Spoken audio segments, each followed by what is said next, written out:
Hey, Pastor Josh here. We're reading Mark chapter 7, verses 1 through 23 today, September 28th, and we are reading about the traditions and commands of the scribes and the Pharisees. Now, when the Pharisees gathered to him with some of the scribes who had come from Jerusalem, they saw that some of his disciples ate with hands that were defiled, that is, unwashed. They weren't washing their hands, they were not cleansing their hands before they ate. And there was particular ways that the Pharisees, these religious leaders, these scribes, these folks that would copy the Bible, copy the Old Testament from one place to the other, there are particular ways that they would wash their hands.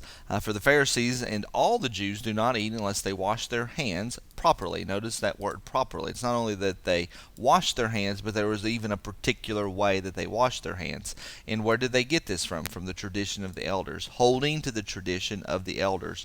And when they come from the marketplace, they do not eat unless they wash. And so this tradition of the elders, what they did is they made their own rules more important than the rules of God and the commands of God. And we're going to see that more as we continue to read this chapter. They're holding to the tradition of the elders, and that actually began as a good attempt. They wanted to make more strict rules. They took the original command of God and they made it stricter to make sure that they would obey the real command of God. But what happens when we start doing that, when we start making the commands of God stricter than what they really are, we begin to tie ourselves up in a knot. We become prideful and we begin to just walk down a very weird way of worship. In fact, and when we do that, we actually cease to worship God because we're holding to commands that aren't even truly God's commands to begin with.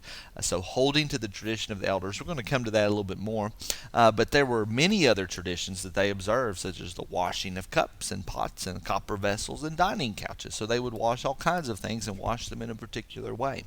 And the Pharisees and the scribes asked him, "Why do your disciples not walk according to the tradition of the elders, but eat with defiled hands?" Why don't they wash their hands? And he, Jesus, said to them, "Well did Isaiah prophesy of you hypocrites." So he's calling them hypocrites for doing this. "As it is written, this people honors me with their lips, but their heart is far from me." Again, another sin to confess. Is there a law, is there a rule that you are obeying, and even obeying very religiously, that is actually not the command of God?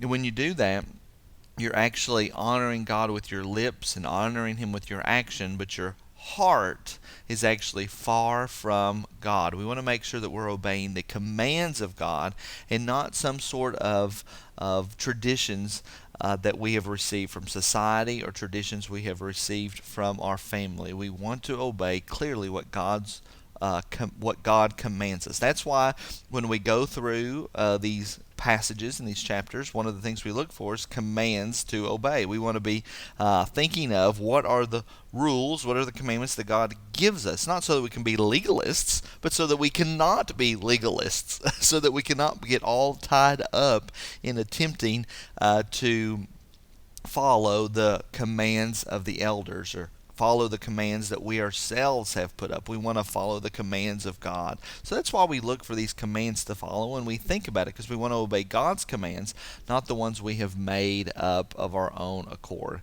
And so when we do that, when we make up our own rules, we actually our heart ends up going far from the Lord, and we end up vainly worshiping God. It looks like we're worshiping because of the strictness of our rules, but we're actually not, because we're not following God's rules. God is very smart, and He gives us the rules that He gives us for particular reasons, and He gave us the ones He gave us in history for a particular reason. For instance, is some of the commands, like what you eat that defiles you, those were Old Testament rules for a particular purpose.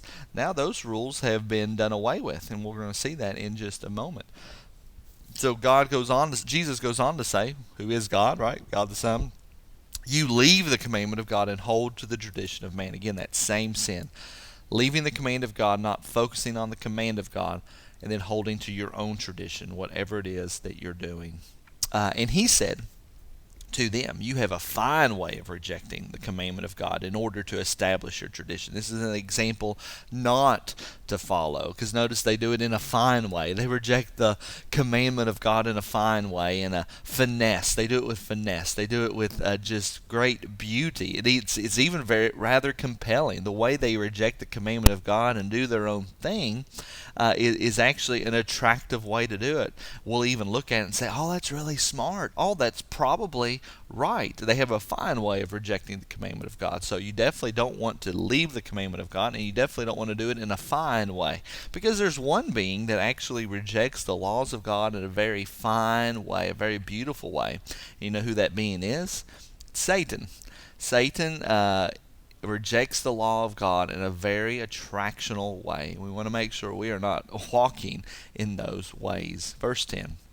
For Moses said, honor your father and mother. There's one of those commands. Commandment number 5, honor your father and mother. And whoever reviles father or mother must surely die. But you say, if a man tells his father or his mother, whatever you should have gained from me is korban, that is, given to God. This word korban means gift, a gift set aside for God.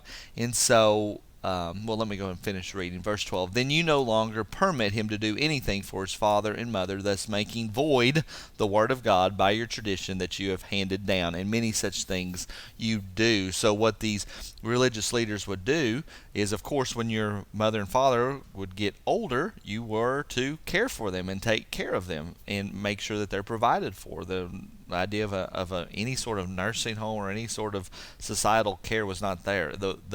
The child had to do it. I think a good thing for us to do today, to take care of our parents, to make sure they are well taken care of. And so what these religious leaders would do is say, no. Everything I have is actually a gift for God. So I can't spend my money and my resources on my family because what I have is a gift to God. So I got to make sure I spend it on myself, or make sure I spend it on doing things within the religious order. It's a gift from God, so I can't take care of my parents. And so, in that way, they did not honor their father and mother. They broke the 5th commandment in order to hold to the tradition, this whole tradition of Corban and gift from God, thus making the void the word of God. Then he called the people to him again and said to them, hear me, all of you, and understand.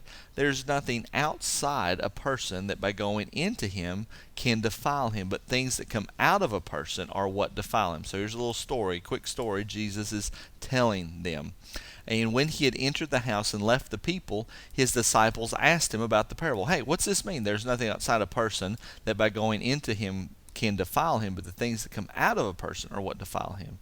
And he said to them, then are you also without understanding? Do you not see that whatever goes into a person from the outside cannot defile him? It's not what you eat that makes you unclean. In fact, it's what comes out that makes you unclean. Why is it that what comes outside can't defile you? Like in a religious sense, of course it can poison you, right? But why can't it make you unclean? Why can't it make your soul unclean? Because it enters not your heart, it doesn't enter your soul, it enters your stomach and is expelled. So whatever you eat can't make your soul dirty.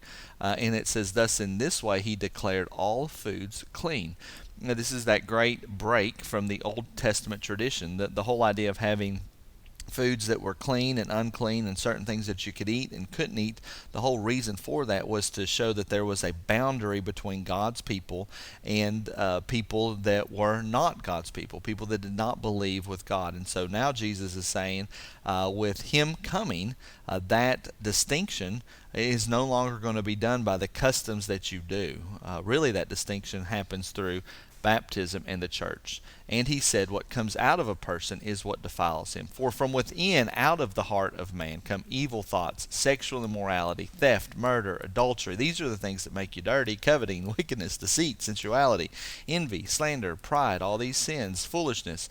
And all these things come from within, and they defile a person. Pray that has been a blessing to you, and I'll see you all in the next video.